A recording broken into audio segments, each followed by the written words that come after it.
Hey, what's up? 10 lies or wrong beliefs about sourdough bread. The only thing you need is a medium sized bowl and your hands to mix the dough. You don't need stand mixer, you don't need Danish dough mixer, just a bowl and your hands. I don't add anything separately, starter with the salt followed by flour, everything mixed together until there is no more dry spot. It takes less than 5 minutes. Keep one hand clean to turn the bowl and with the other hand you're gonna mix the dough. As simple as this, my friend. Once you had a shaggy dough like this, let the time to do the rest. You must have Dutch oven to bake better bread? Of course not.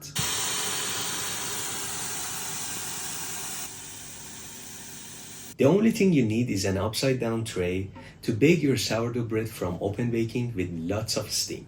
You can easily bake multiple bread like this and save lots of time and electricity. Or do you need one of those fancy bread lane to score your bread? I don't think so. Alright, here I have 2 loaves of sourdough bread. Both cold-proofed beautifully. I'm gonna sprinkle little flour on both of them. This one I'm gonna score with bread lame, and for the other one I have a surprise for you. A bread knife do the exactly same thing. If you don't believe it, here is the result. Anything wrong with this beautiful loaf of sourdough bread? There is no more excuse to start your baking journey. You don't even need Banneton. Let me show you how to create one. The only thing you need is a bread pan and a kitchen towel, but make sure to flour it up generously. And here's your Banneton. I don't like sourdough bread. It's hard, rustic, and chewy. If you like it, it can be, but I'd rather not to be.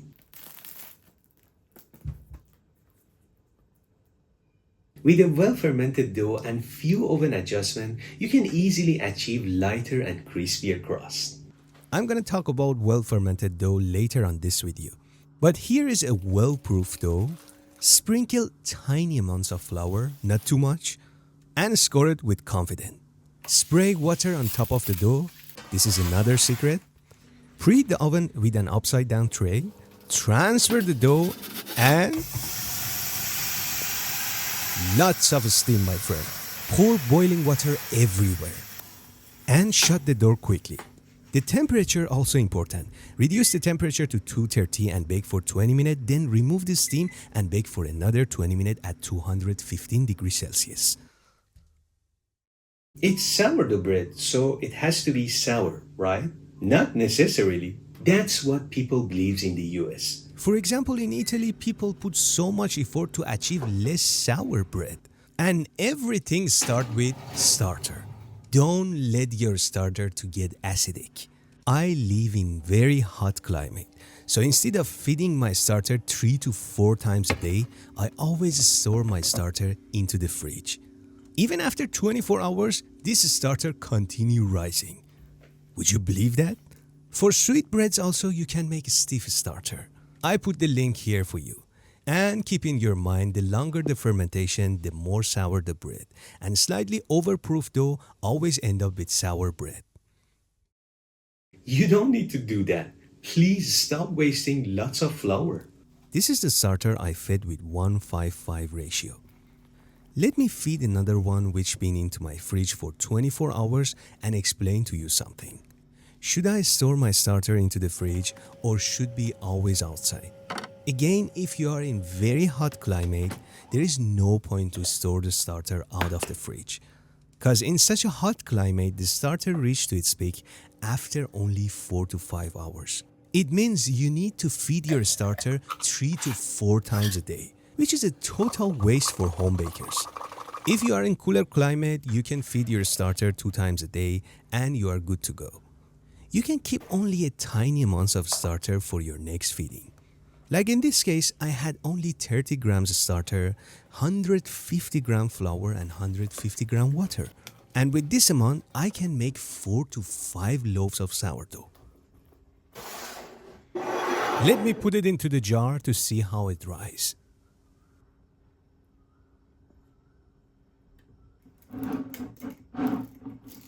To fasten up the process, you can use warmer water to feed your starter or put the starter inside the oven with the light on. After just 4 hours, boom. And this is what I call an active starter.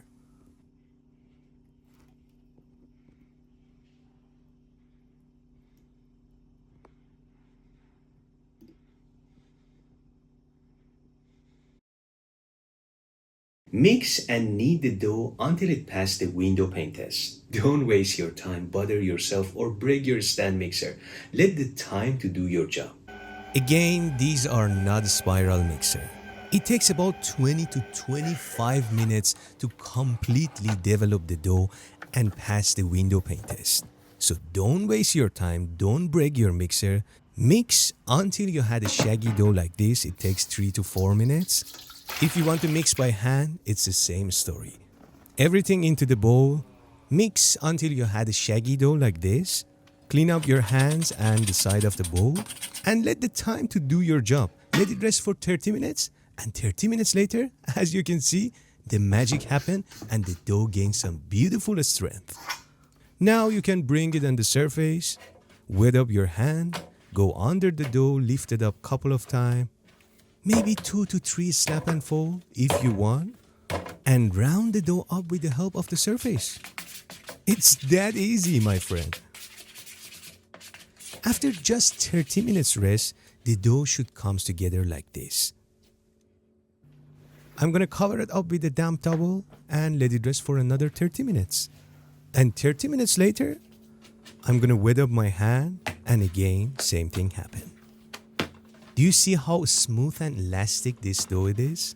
This is not magic, my friend. That's the beauty of sourdough. You don't need to knead this bad boy. With just few simple movements, the dough comes together. If your dough is not look like this at all after the second or third fold, you are using the wrong type of flour or you need to reduce the hydration. Another 45-minute rest, and this time I'm gonna perform one set of coil fold. But as you notice, I am more gentle. Do you see those beautiful bubbles and fermentation? Those are very good signs.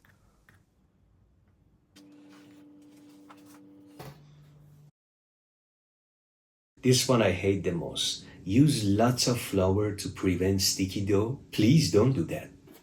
Again, this is a dough I just mix and let it rest for 30 minutes. Instead of flour, I always wet up my hand and easily give this bad boy a set of stretch and fold. I can even hold it in my hand and quickly ball it up like a pizza dough or round it up inside the bowl. And voila, no more sticky, right? And again, let the time to do the rest.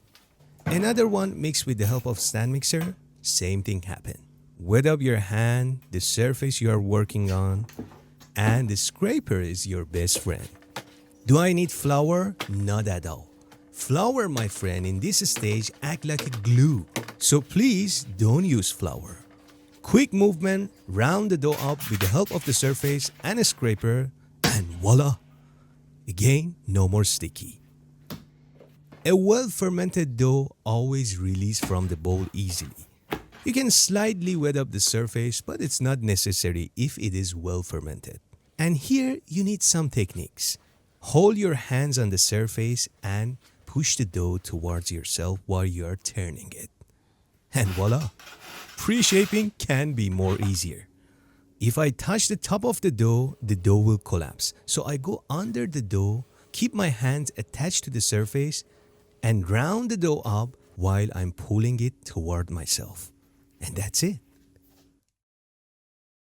When it comes to bulk fermentation, we always aiming for 70 to 80% rise, and that's how you end up with an overproof dough. A well-fermented dough is puffy and airy. It's not that sticky and release from the bowl easily. It's playable and it's not gonna bother you at all. Of course, at this stage, you can slightly wet up the surface.